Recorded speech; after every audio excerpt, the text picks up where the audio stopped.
Welcome to the show. It's great to have you with us wherever you might be watching across Africa and beyond. Tonight we host Gabriel Negatu, Regional Director for the East African Center of the Africa Development Bank. He shares his perspective on Africa. You get to have your say as well. And as always, we have Africa's Top 10. You're watching the Africa Leadership Dialogues. I'm Julie Gichuru.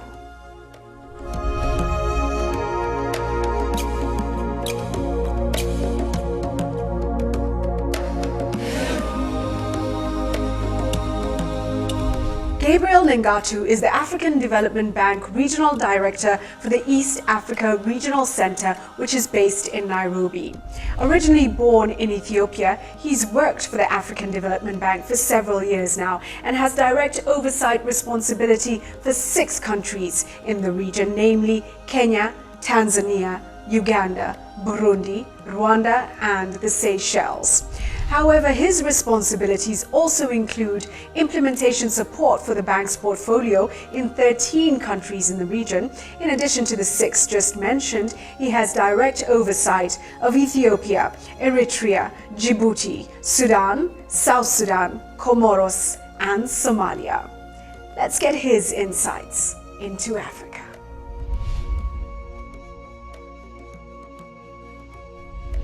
Thank you, Gabriel, for making time for the Africa Leadership Dialogues.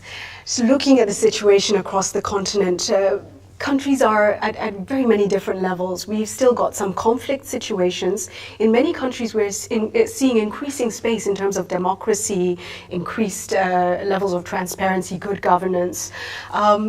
Where is Africa, though? When you look at the complete situation from the bank's perspective, African Development Bank, what's your comment? Thank you, Julie, for inviting me on. I think from our perspective, Africa is beginning to turn the corner on its own future. Africa itself, it's not others doing it for Africa, but Africa is turning the corner. There has been tremendous progress in the area of governance, tremendous progress in the area of prudent economic management, natural resource management, and so on. However, for every successful story, there is the exceptions of Mali and the Central Africa and so on. But overall, Africa is on the right trajectory of growth, prosperity, and prudent management. So we are very bullish, very positive about developments in this continent. Just looking at your key areas, and infrastructure is a big one. Projects across the continent. The conflict situation in the DRC presents such a challenge for the continent also because of just the resources that are within that country. What is the way forward?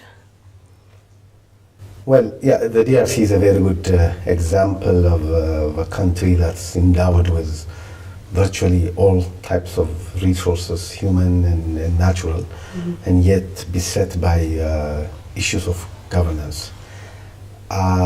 These are legacy problems, Julie. They are not problems that were created yesterday. They are legacies of the colonial setup in that region and will continue to linger. What is encouraging, I should say, is that Africans in the region are taking the leadership on resolving this issue. For example, President Museveni of Uganda is leading the dialogue between the conflicting parties in that region. The Great Lakes institutions are actively working with the African Union to find solutions to these problems. But these are not problems that were created overnight, and they certainly are not going away overnight. But again, what is encouraging is that people are talking and not shooting at each other. The progress, of course, will take time, and we have to be patient, but so long as the discussion, the dialogue is going on, and African leaders in the region and beyond are committed to this, finding a solution, I'm confident that in the very foreseeable future, we'll see a reform in this direction. Right. I mean, a critical concern, the DRC, just because, of its ability to power and to grow the African continent. But staying on infrastructure and resources, what are you most excited about in Africa right now? Oh, there's a lot to be excited about. Take the DRC. The DRC alone, if we could get the Grand Inga project up and running, it has a potential to produce up to 40,000 megawatts of power. This is enough power to light up the entire continent. Coming closer to this region, you will find developments in Kenya that are very encouraging. The LabSet project that promises to lead to greater integration of Kenya, Ethiopia, South Sudan, Uganda. That's another promising, encouraging trend. If you look at Tanzania, Tanzania has come into all types of resources again, and with the kind of leadership progress that you're seeing in Tanzania, I think in a very short time, these countries will be the engines that will move this part of the continent forward. If you look at Rwanda, I think the conflict issues notwithstanding, the growth is very impressive. The Doing Business survey consistently shows Rwanda to be one of the best places to do business in. If you look at Burundi, peace is coming to Burundi. Next year they have an election, and the opposition and the government are already talking. If you look at Ethiopia, the power generation capacity in that region is moving forward. We are also helping to promote this East Africa power pool, which will allow countries to trade amongst themselves in terms of energy. So energy produced in Ethiopia can be sold in Kenya, and Kenya can sell to Tanzania. So the region is becoming dynamic, and there's reason to be very optimistic. That said, there are still some issues. Cross-border trade within the region remains a challenge. These non-tariff barriers continue to be a challenge, but I'm happy to say that the East African community, ourselves and others, are working to address those issues. So in a few years, I think we'll get the policy fundamentals in the right place, and this region should be able to move forward. It's great to hear those issues are being worked on. A lot of frustration in the private sector, a lot of frustration with even the smallest people trying to trade across borders, finding such difficulty.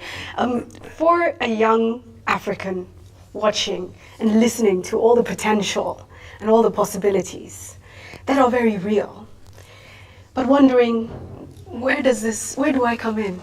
How does this affect my life? I'm struggling to find a job. I'm struggling to survive. What does all this mean to me? What would you say, Gabriel? Well, at times it may seem a bit frustrating because these results don't manifest themselves in a very short term. For a young African, the best thing one can do to prepare oneself to take advantage of these opportunities are, first, a good, sound education. There's no substitute for a good education. The discipline, the work discipline to either be employed or create opportunities for self-employment, but to train in areas that are in demand.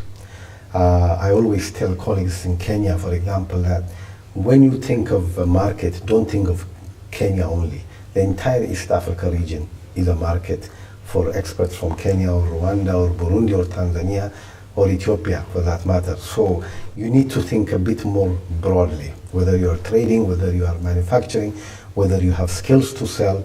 The strategy should be that you think regionally, because this region, whether we like it or not, is going to be economically integrated, or is economically integrating. And with the kind of work we, the African Development Bank, is doing, building highways, building energy superhighways, leading the regional integration strategy, it is no longer my skills are only relevant within these borders. It's skills without borders across the region. So a young, aspiring East African should look to the entire region as an opportunity, prepare himself, herself with the right kind of skills and knowledge, the right discipline, and I think the opportunities will manifest themselves. Let's talk about your home country, Gabriel, Ethiopia. I'm always struck by a very young population when I arrived there in Addis Ababa, and amazing construction going on everywhere. So fast growing, a youth bulge, like, as is represented across the continent. What's the socio-economic situation, and where do you see Ethiopia going? Well, right now, the economic growth in Ethiopia is quite robust. Consistently over the last 10 plus years, there has been double-digit growth or near double-digit growth over the past few years. However, as in most African countries, growth by itself is no longer news. What now matters is the quality of growth and the type of growth. While there is respectable growth taking place, it is not inclusive growth. Not everyone is benefiting from it. The rising tide is not lifting all the boats, so to speak. Therefore, the challenge of leadership in Ethiopia remains making sure that both growth is taking place, but also inclusive growth that lifts everyone. Now, there are many challenges in this regard, but currently the socio-economic situation, I think, is rather positive and could grow even much more if we could embrace the other pockets of poverty that continues to persist. But overall, I think I'm very bullish on the situation in Ethiopia. There is good political stability. What now remains is for leadership that embraces all sectors of the society to be participants in the growth taking place. Stay with the Africa Leadership Dialogues.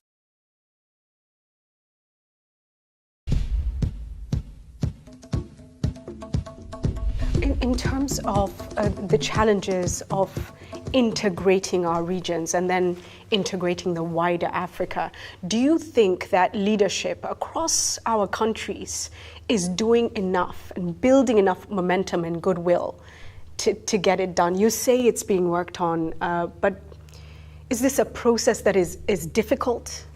Is it taking, and the feeling on the ground, it's taking too long? So is this a question of leadership and goodwill, do you think? Well, it's a question of leadership and goodwill plus capacity. Okay. You see, with integration, either you get in front of the curve or you will be left behind. Take, for example, the integration between southern Ethiopia and northern Kenya. The African Development Bank is about to complete the Mombasa-Addis Ababa road. Now, this is a road, once it's completed, will automatically integrate southern Ethiopia to northern Kenya.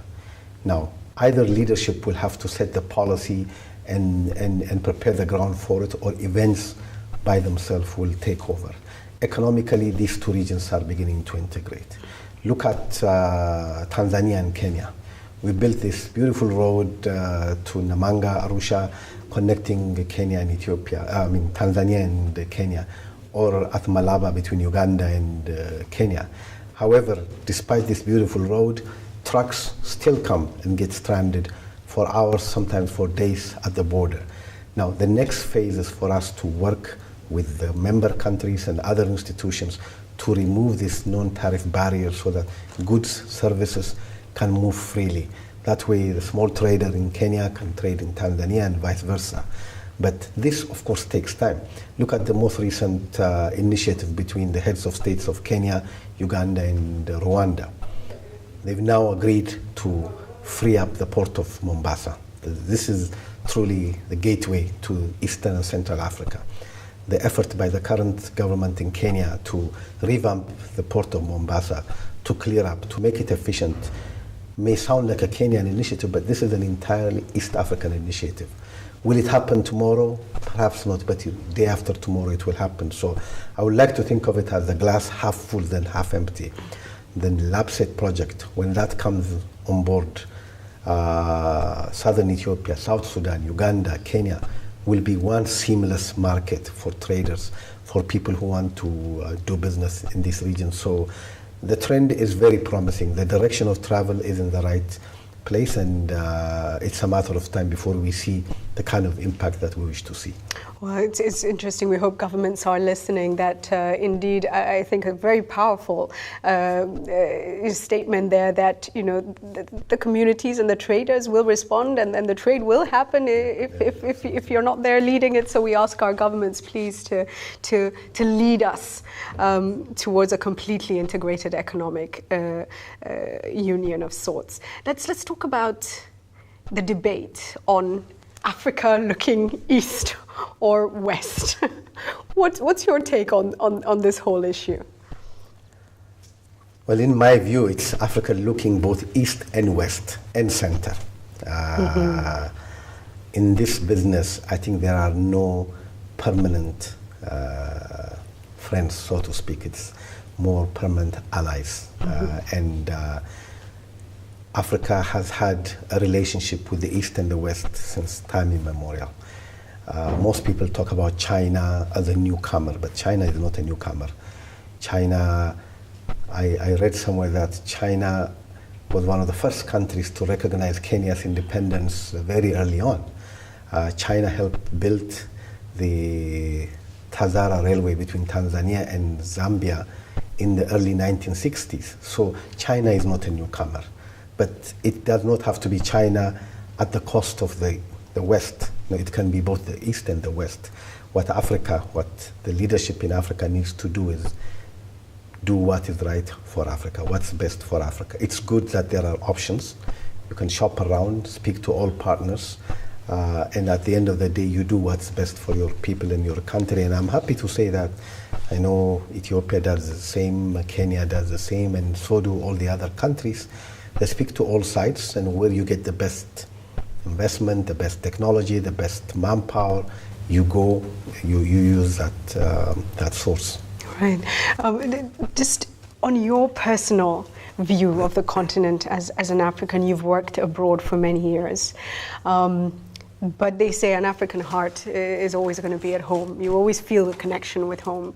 So what do you feel about the growth of the continent over the past few decades? For Kenya, it's 50 years since independence. Many countries are marking a similar, a timeline of independence. What's your take when you sit back as a citizen of Africa of sorts and look at the situation? I think these first 50 years have been a mixed bag, really. Tremendous progress has been made. I think the continent today is at peace with itself. It's a more prosperous continent. It's at peace with itself, with its neighbors, and so on. We've come a long way, but there's still even a longer way to travel. It's a longer journey. We've learned a lot from the first 50 years, but you're beginning to see a more confident, a more vibrant, self-assured, inward-looking Africa emerge. An Africa that says, I can do this for myself, and where I can't, I will go to my partners, left, right, center. But it is no longer sitting and waiting for others to do things. So I'm very positive that the next decades to come, with the population bulge that we have, with the issues of ICT, how that has leveled the playing field. Look at your own country. Kenya, I think the ICT sector in Kenya is led by people who are under 25. I mean, if you are over 25, they think you are over the hill. Look at the emerging middle class. I mean, Africa, I think today has the largest and the growing middle class. And that's not just a consumer middle class, but a middle class that demands accountability and transparency from the way it's governed. A middle class that pays its tax, but holds its government accountable. So I think the next 50 years will see a totally transformed Africa, an Africa that is not necessarily mimicking the East or the West, but that's looking for Afro-pessimism, Afro-optimism. You know, there's the Afro-pessimist, the Afro-optimist. I'm an Afro-optimist. Okay. Yes. And then I am an Afro-realist. Okay. Which says, we don't want to overdo the Africa, we are African line, or you don't want to lament what's going wrong, but you're saying whatever needs to be done, we are able to do it. And what we cannot do, we'll find others to help us do it. So I think that level of confidence that you're beginning to see in the young leadership, look at your own country, the type of leadership, the recent cabinet appointments from 42 to 18 or so cabinets, technocrats running the countries, the type of reforms taking place. 10, 15 years ago, these were unthinkable reforms. Today, reforms are taking place and governments are staying the course. And these are very encouraging signs, and I'm very optimistic as a citizen of this continent that our time has come. Africa is a continent that's going places. It's a continent in a hurry to go places. And I don't think anything will now stop Africa. There's no turning back. You know, we'll have these few setbacks here and there, but we'll continue to look at the glass half full, and sure enough, it will be full before we know it. Thank you for that. It's very powerful words. I want you, Gabriel, to look into the camera and to get to the Africa we all want to get to, of prosperity, of transparency. What does each of us as an African need to do? I think as citizens, we have an obligation to ourselves and to our continent, to our society. Africa is the sum total of each and every one of us. There's no thing called Africa that sits out there and we are out here. No, we are Africa. It's you, I, and everyone else in this room. That's Africa. And if each one of us pulls its weight and pulls in the same direction and pulls together, I'm convinced that the time is right, the case is strong, and it is now our opportunity to bend the arc of history. Bend the arc of history from a legacy of exclusion and nepotism and so on to a time when Africa will now be a shining continent where each citizen has a future and can look to the future and say, tomorrow I will be that person I want to be. Thank you so much. It's been a pleasure. Thank you. Thank you for your time. Thank you very much. Stay with the Africa Leadership Dialogues.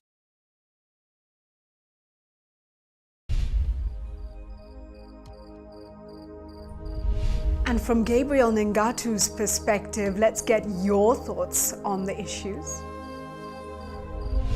This week, we asked you, in your own view, how can African governments spur increased economic growth across the continent? Soraya Aziz Suleiman says, by making adequate reforms in the land, agriculture, and mining sectors. Richard Tsuma says, investing in security and integrity in governance creates a receptive environment for investors to spur African economy. My views for the African Leadership Dialogue include education, stemming out corruption, and also bringing up the small business enterprises as the African government. To join our conversation, go to our G+ page, Africa Leadership Dialogues, on Facebook, Africa Leadership Dialogues, on Twitter, @AfricaLD, and on WhatsApp, send your video comments to +254 715 816 033.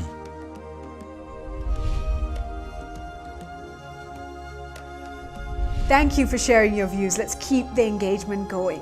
We appreciate hearing from you, your questions and your comments. Keep them coming in. Right now, Africa's Top 10. On Africa's Top 10 this week, we focus on the top projects being undertaken by the African Development Bank. Starting us off at number 10 is AINBENIMATHAR project in Morocco.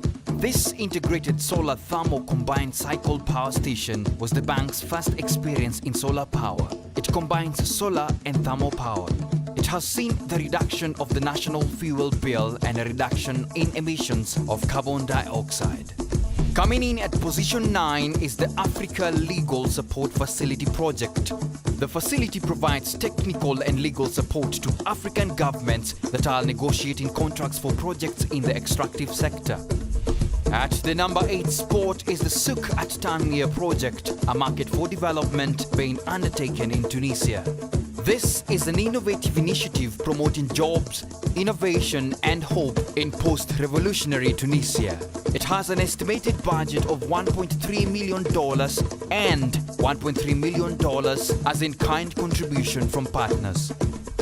Slotted in at number 7 is the Skills, Employability and Entrepreneurship project in Rwanda. With an estimated budget of $37.5 million, the project is aimed at supporting operations, building human capital, reducing unemployment, addressing the skills mismatch between supply and demand in the labor market. It is also intended to stir innovation and entrepreneurship. At number 6 is the Community Agriculture Infrastructure Improvement Program in Uganda. The project is meant to ensure agriculture and food security and is focused on rehabilitating rural roads, constructing markets and installing agro-processing equipment. Its estimated cost was $45 million. The Lake Turkana wind power project in Kenya comes in at number 5 and is described as the largest wind farm. It includes the construction and operation of a 300 megawatts wind farm with 365 turbines, each of 850 kilowatts capacity. Its estimated budget is $149.5 million with additional financing as PRG for other investors. At number 4 is the East African Submarine Cable System and Special Purpose Vehicle Project. Aimed at closing the digital gap in Eastern Africa, the project has provided the region with a high-capacity optical fiber telecommunications network along the east coast of Africa. It connects 20 coastal and landlocked countries to each other. Its estimated budget is $235 million.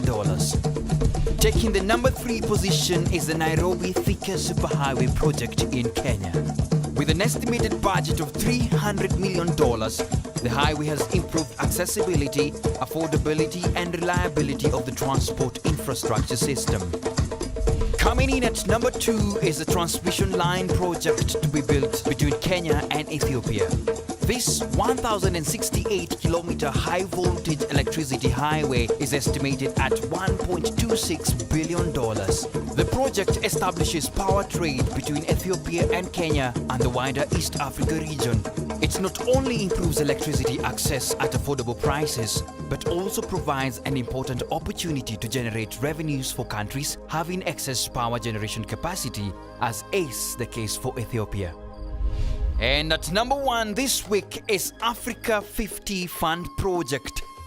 With a budget of $100 billion, the project is being undertaken in all Africa to improve infrastructure with an aim of enhancing trade within Africa. And that's Africa's Top 10 this week. That was Africa's Top 10. Now we've come to the close of the show and we end with the words of Tanzanian entrepreneur Ali Mufuruki. And he said, "Let us translate individual strength to collective African strength and togetherness."